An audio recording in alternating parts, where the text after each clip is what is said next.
full spirited fight back in the second half. It just get away from you in that first half. Listen, we're giving soft goals away, aren't we? We can dress up whatever we want to dress up at the minute.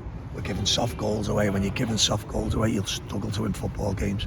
I think everyone can see we've got certain qualities as a team. Unfortunately, the last 2 games has really highlighted, you know, that some of the goals we can see. The last 2 games, great disrespect to me and Dagenham tonight, fair play.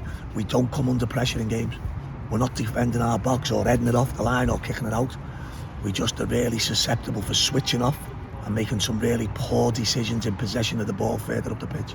And like Everton, lads have got to look at it. They're going to come in tomorrow morning, and I've got to tell us, but they are a good set of lads who work hard. They really are. There's no one in there that's hard to manage or hard work, etc. You know, but tonight we've made some really naive mistakes. Spirited fight back, which we expect. You know, at half time, just disappointed we didn't get the second goal with a bit longer left. Really disappointed. I thought the referee had a good game, but really disappointed with the time added on. I think that's a real, you know, being in to see him after the assessor genuinely agreed totally with me and said he's picking it up with them. You know, Dagenham will do everything he can to win the game, and rightly so. Great credit to Dagenham tonight. They come here, they've won a game. Great credit to them. They will do everything they can to win the game, but the referees have got to make sure when the stoppage time comes up, if teams have been injured players, substitutions, goals, that we get the correct proper time. And unfortunately 4 minutes was a joke. What do you think were the main problems in that first 45? I'm not going to criticise the players. We've gone in 3-0 down. I think you've watched a few football matches. You don't need me to tell you what the problems are if we're going in 3-0 down. And I'm not criticising. I'll never criticise players, because last week when we left Maidstone, it was the best start in the club's history. And nowadays, as you guys know, a week in football is a long time for everyone, managers, players. You know, I certainly don't turn on players. I never have done and never will. You know, we'll keep our in-house problems in-house and we'll work harder to make them better.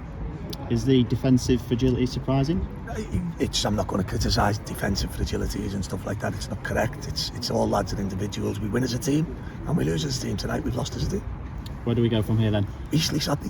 Where you go, I go to Eastleigh Saturday. In terms of how you get back to winning ways? You just get them in. You know, it's as I say, last week we left Eastleigh 10 days ago. Not Eastleigh, sorry, Maidstone. And we were top of the league, and it's the greatest start in the club's history, and everything's great. You know, 2 home games later, we were desperate to put 6 points on the board, and we haven't. We've really disappointed our supporters. We've disappointed ourselves. You know, but like I say, it's a long race, these ones in leagues and marathons and tough games for everyone. You know, I think we're 3 points off top of the league now. We've lost 2 in 12, and the Wales are about to end. So unfortunately, the Wales not. I think I'm experienced enough to know, you know, that we get back on the horse and we go again. You didn't quite get a reaction tonight, but you're confident you get one Saturday this time? Football's football, lads. I've been around it. You guys watch. We'll see after Saturday at 5 o'clock, won't we? And then we move on to the next game. You know, football's tough. When you're winning, everything's great. Unfortunately tonight, when it hasn't gone so well, I got the reaction I wanted out of my players second half. I thought our players were terrific. I don't think Dagenham really troubled us coming out half, and we scored 2 goals. But we can't be 3-0 down to win games. We've got to make sure that's 0-0. And we scored the winners late on. Unfortunately, that wasn't the case.